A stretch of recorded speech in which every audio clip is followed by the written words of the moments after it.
Hi, Justin. How are you? I'm well. All right. So to get things started, um, you're probably a little bit different from everybody else that we've talked to because you are not an architect. Is that correct? No, I'm not an architect. Exactly. So let's get started just by you telling me a little bit about your background. hmm Well, I'm by education a historian. So I studied history at the undergraduate level and at the graduate level, and I serve as a superintendent for numerous state historic sites, specifically 6 state-owned landmarks and museums in the capital city of Illinois in Springfield. So I work with architects quite a bit, both inside our agency in the planning process as we develop scopes for projects related to our historic sites and landmarks, and then work with our architects outside of our agency in the project phase. And so that's a nice part of my job, a positive part of my work. So I'm pleased to be a part of the program. Our job as a superintendent involves the programmatic, the budgetary, the management aspects, and it's not every day that we're involved in the type of work where we might interface with an architect. So it's always something I look forward to. And I know one of the projects, so obviously with what you do, there's a lot of historic preservation that gets worked on. And I know one of the things was the state capitol building in Illinois was renovated. Can you kind of tell me about what that process is like from your perspective? Absolutely. So not only do we work with architects on current projects, but the projects that are implemented at our sites often have an impact that we would interpret as historians and that we would share with the public in a narrative or in a guided tour. So about 50 years ago, at one of the historic sites that I'm responsible for, the old state capitol, there was a major project. Indeed, it was the project that turned the site into a museum, into a historic site that would be operated for educational purposes for the public. So the State House, the 5th State House of Illinois, served the people of Illinois as a capitol building, essentially from the winter of 1841 through 1876. And at that time, state operations moved into the 6th State House, which is about 3 blocks to the west in downtown Springfield. And after operations ceased in the smaller, older building, it was then used as a county building for numerous years. And the county operations outgrew the space. So interestingly, in 1899, they raised the building from the bottom and inserted a level from the underside.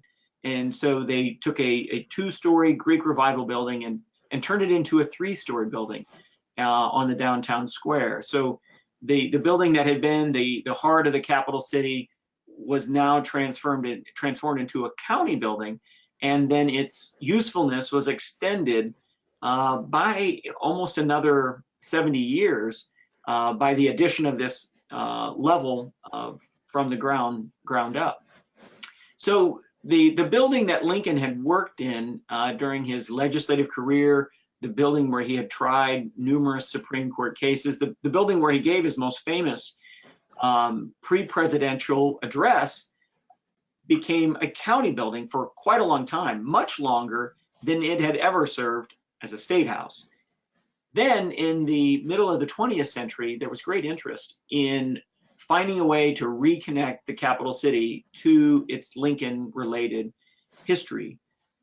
The idea was posed by a team of architects to take the building apart, essentially to deconstruct it, to study it on the way down, learning about all the changes that had happened from essentially the mid-1960s all the way back to 1877 when it began its life as a county building, and then to rebuild it. But this time adding a parking garage underneath it, because in the mid 1960s, there were many voices clamoring in the capital city for an increase in parking space in the downtown area. So this is a very big idea for Central Illinois, for really any state to consider at that time, but it was welcomed. There was I think, an interest in innovation at the time, and I will admit from my opportunity to learn about the two architects, Don Ferry and Wally Henderson, they were really great salespeople. They were very convincing. They were very confident, and they wanted to bring to their town something that would give it a great sense of pride in a very difficult period. And the timing of the proposed project is very interesting when we remember that all of this is going on in the midst of the civil rights movement. So in the heart of the capital city of Illinois, these young architects pose a solution to a planning problem in the lack of parking, and a historical question: what to do with an old building. Now, the field of preservation today wouldn't consider this as a viable option for probably many reasons, but at the time, that field didn't really exist. There was not a community of preservationists that these young budding architects with a great deal of ambition and pride in their community, they had nobody to reach out to sort of bounce this idea off of, or to compare. And nothing like this had been done that I'm aware of to this extent.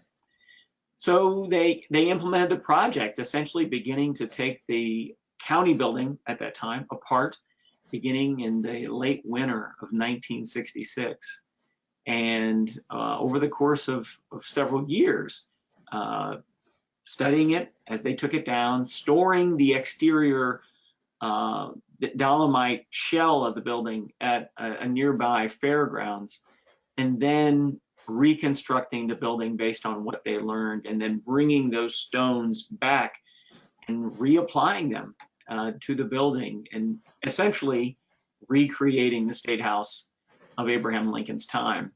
And now it's been operated as a museum by the state of Illinois for about 50 years, and it's attracted international attention across multiple generations of users. Initially, the preservation of it, the restoration, the reconstruction of it attracted a great deal of national and in some cases international attention. And that story still intrigues people.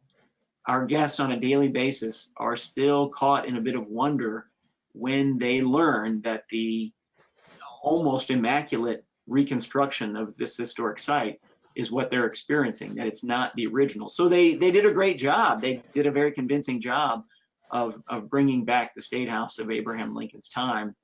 And throughout the course of the last 50 years, because the space captured Lincoln's most famous pre-presidential speech, the House Divided speech in the summer of 1858, because of that, the building had been a part of many topics in national politics in our country, rising perhaps most prominently in 2007 to be the location where then candidate Senator Barack Obama announced his presidency, his run for the presidency, and then returned in August of 2008. It's been a part of major election cycles since then as well. So the building does an amazing job of accomplishing the goals, the planning goals that were up against it in the 1960s, as well as the historical goals that were placed on it at that time. And I'm sure, historic preservation is fascinating in that I don't think anybody quite understands how it's possible, unless they have some sort of background to understand exactly how it's done. So I'm sure while they were putting this project together, knowing that it was going to be a museum, they also probably had to take visitor experience into consideration as well. So do you know how they were able to take that building and build it into a museum that creates that immersive visitor experience? Well, there's a couple facets that we can look at to try to understand how, they went about anticipating the guest experience. I think one facet that is admirable is community involvement. So they opened their ears to the wider community in search of historical information that would enable them to do a better job. And that's tremendously admirable, considering the scope of the project and the breadth of the deconstruction of the original site, and then the study period, and in turn its reconstruction. One facet of that particular part would be reaching out to an organization called the Junior League and bringing in numerous women to do research, because there wasn't a great body of historical research that had been collected in the first decades of the 20th century about the building. There was a growing body of Lincoln related material, but not specifically about the building, about the place. And so they needed help, and their outreach into the community brought forth numerous women who were able to do great research in looking through newspapers at the time for any mention of the building that would give them an insight that they could log, and then organizing this vast amount of new information. So I think that that's one piece in terms of solving the problem of the historical information that they did not have, at their fingertips. Innovatively, there's other things that they did. In terms of the project team, they brought on board a very talented engineer who worked on issues related to the parking garage. And again, in the middle of the 20th century, just a little bit past the middle, an underground parking garage was a very innovative idea for central Illinois, a parking garage that would house in excess of 450 cars.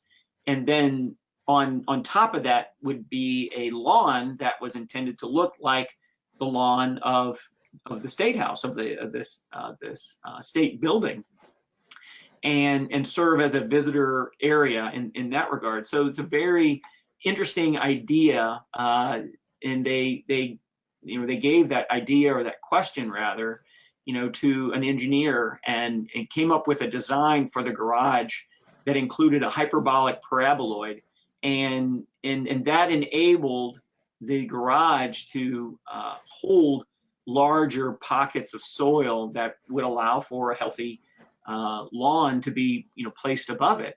And again, visitors still today, if they didn't park in that garage, or if they didn't become aware of it before their visit, and they make their way into the building and we mention the parking garage, they don't know what we're talking about. They have no idea. And they say, well, where would that be? And well, it's underneath. You walked across it on the lawn as you walked in, and they're just awestruck that no way, they can't believe it, that it's really there, but it is. And I think that's another important part of the visitor experience. And it was part of that larger planning question that the city was facing at the time. The architects had to find a way to deal with that. And so they reached out and served as a connector to a very talented engineer who helped, bring about a solution that in many ways made the building even more famous, because it really did check off all the boxes that were open at the time for the downtown and for the capital city and for the state of Illinois. Another final facet that I think is interesting to point out, realizing that there were a tremendous number of very talented tradespeople that in some cases were becoming smaller in number. They did a great job of reaching out and connecting those tradespeople, the plasterers and the painters, to the project, so that the interior spaces would very authentically illustrate the State House of Abraham Lincoln's time. So, for example, the column capitals on the inside of the building are beautifully done. And one of my favorite photographs of the period is of a plasterer with his trowel, and he's finishing off the column capital. And you can tell that, that particular, person has just decades and decades and decades of experience that are, really being felt at the end of his fingertips, and are leaving a mark. And the same would be, true for the beautiful walnut wood finishes that are noticeable in the stunning staircases inside the building.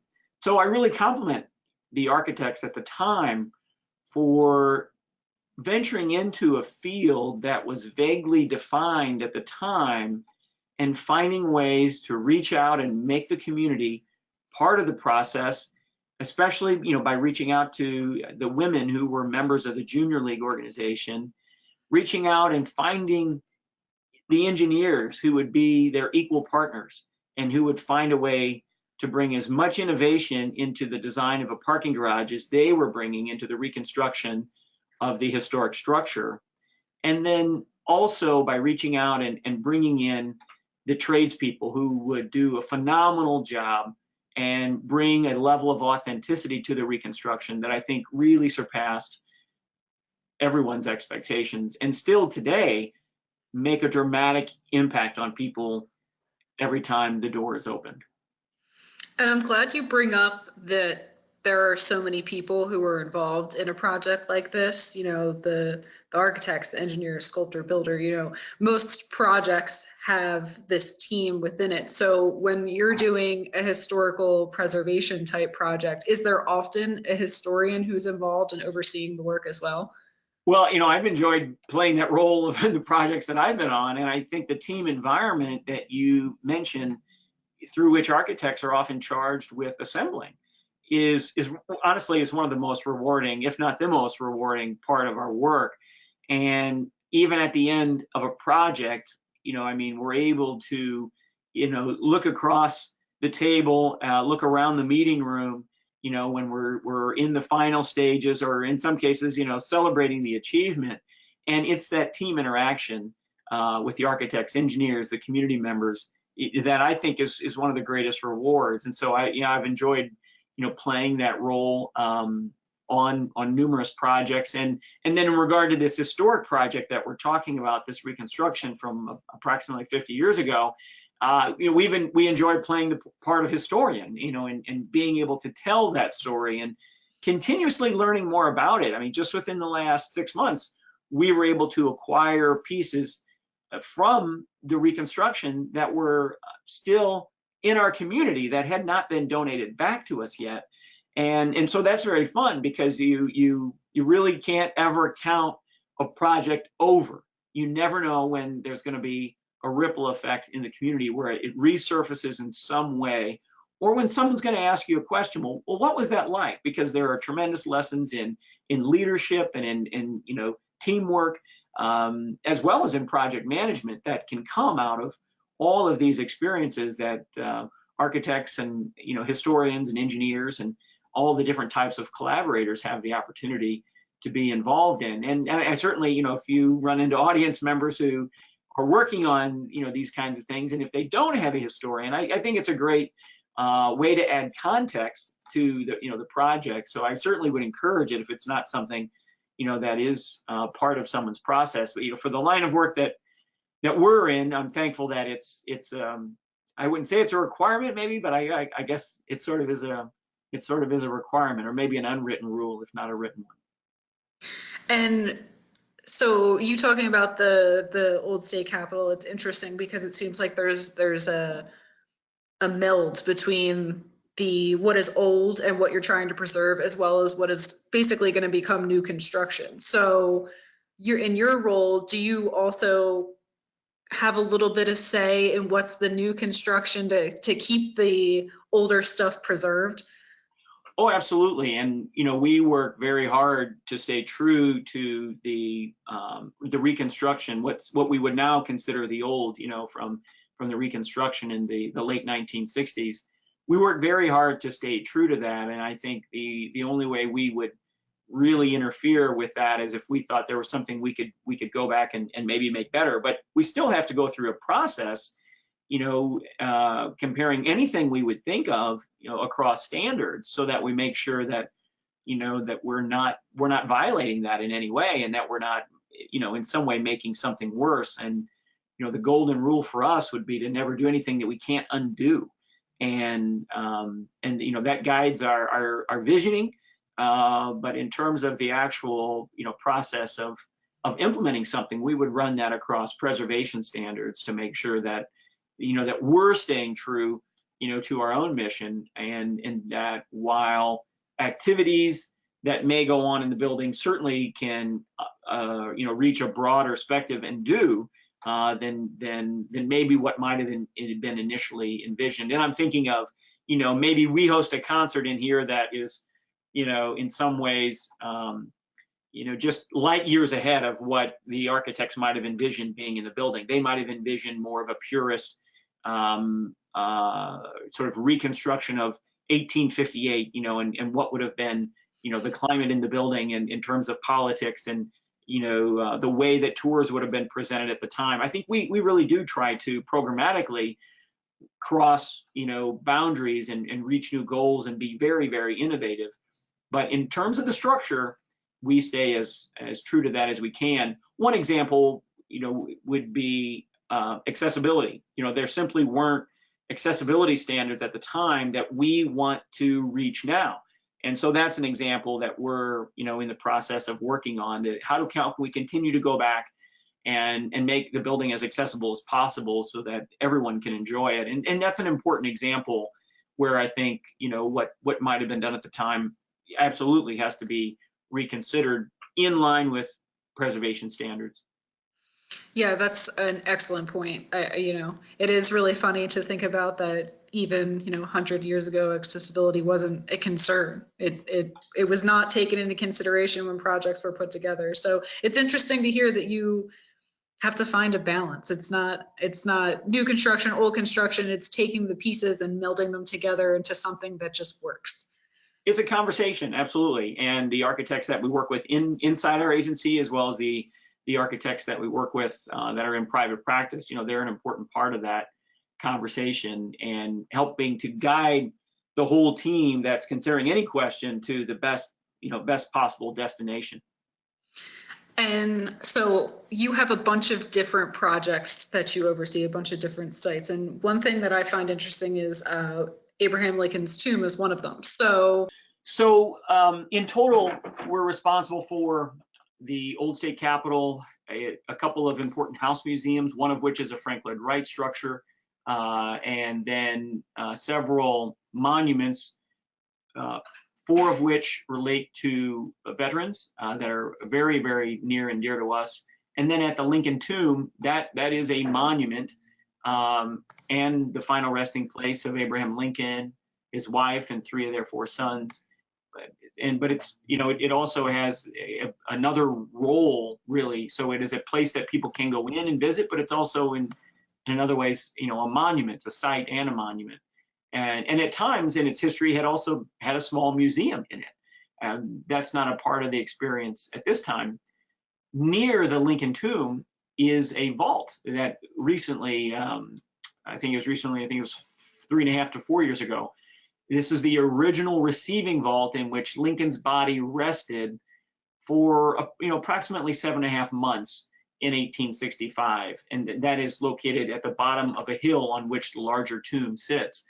And I was thrilled to be a member of that project team and explore with our agency architect the steps to prevent erosion of the land surrounding that receiving vault, because it's built into the side of the hill, and essentially, if left unchecked, the erosion would have just taken the receiving vault where Lincoln's body rested in 1865, pebble by pebble, grain by grain, brick by brick. It just would have been destroyed over time. So around the anniversary of his funeral, we were able to secure the public money to restore that. So yeah, we do face multiple types of projects, which are,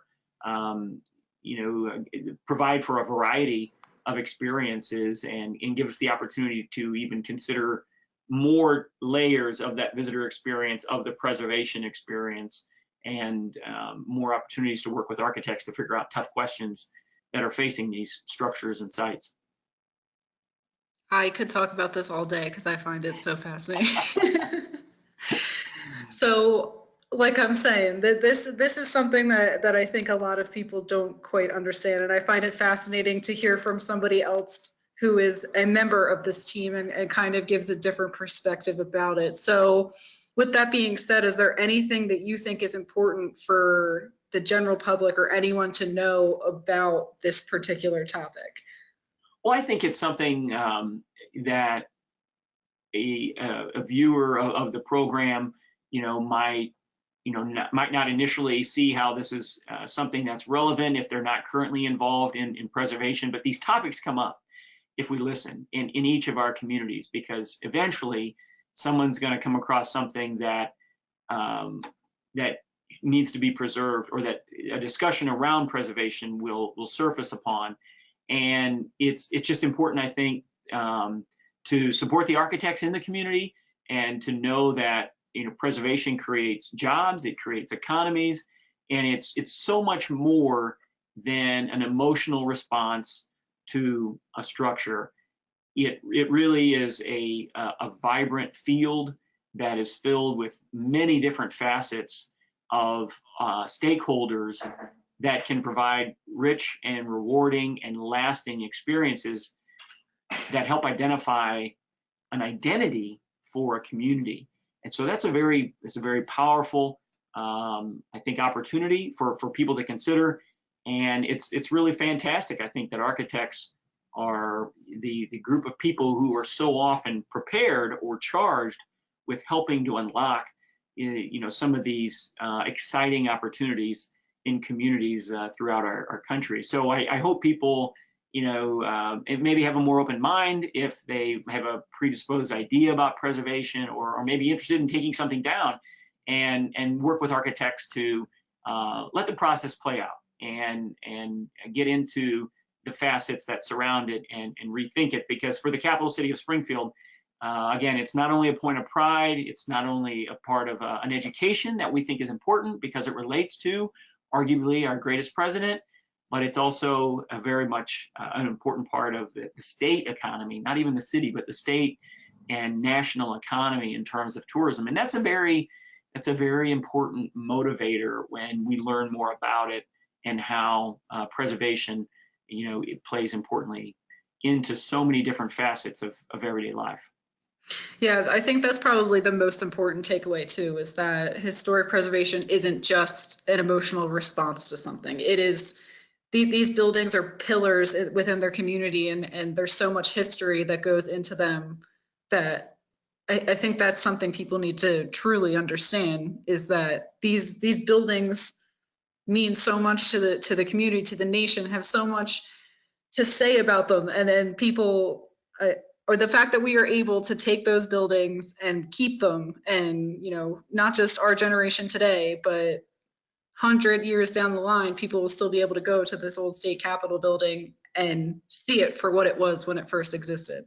That's exactly right. And for us in the fields that are connecting to these projects, it really challenges us, I think, to be great storytellers. It challenges us to be efficient in the way that we carry out projects, so that we really exude a sense of responsibility in all facets, and that we find the best possible ways to save places for communities, so that there really isn't a broken link, in the chain, where people can point to something and say, well, you say you want to do this, but this didn't work out too well. How do you know you're not going to face that same problem again? It really challenges us, I think, to do a great job in preservation, because there are so many different kinds of consideration, economic, educational, cultural, that are all coming together in one. We really have to be, I think, first rate and world class in the way we do our work, And again, that's another exciting part as far as I'm concerned, working with architects inside our agency and outside our agency, because those that I've worked with all share that commitment to excellence and to doing a great job. Because if we're successful, the results of our work hang around in a community, hang around in a setting for quite a long time and are under scrutiny. And that really is something that I think is very humbling and ensures that we do the best job that we can. Well, Justin, this has been a ton of fun, and I really have enjoyed our conversation. So I really appreciate your time. Oh, I'm glad to be a part of it. Thanks for the invitation.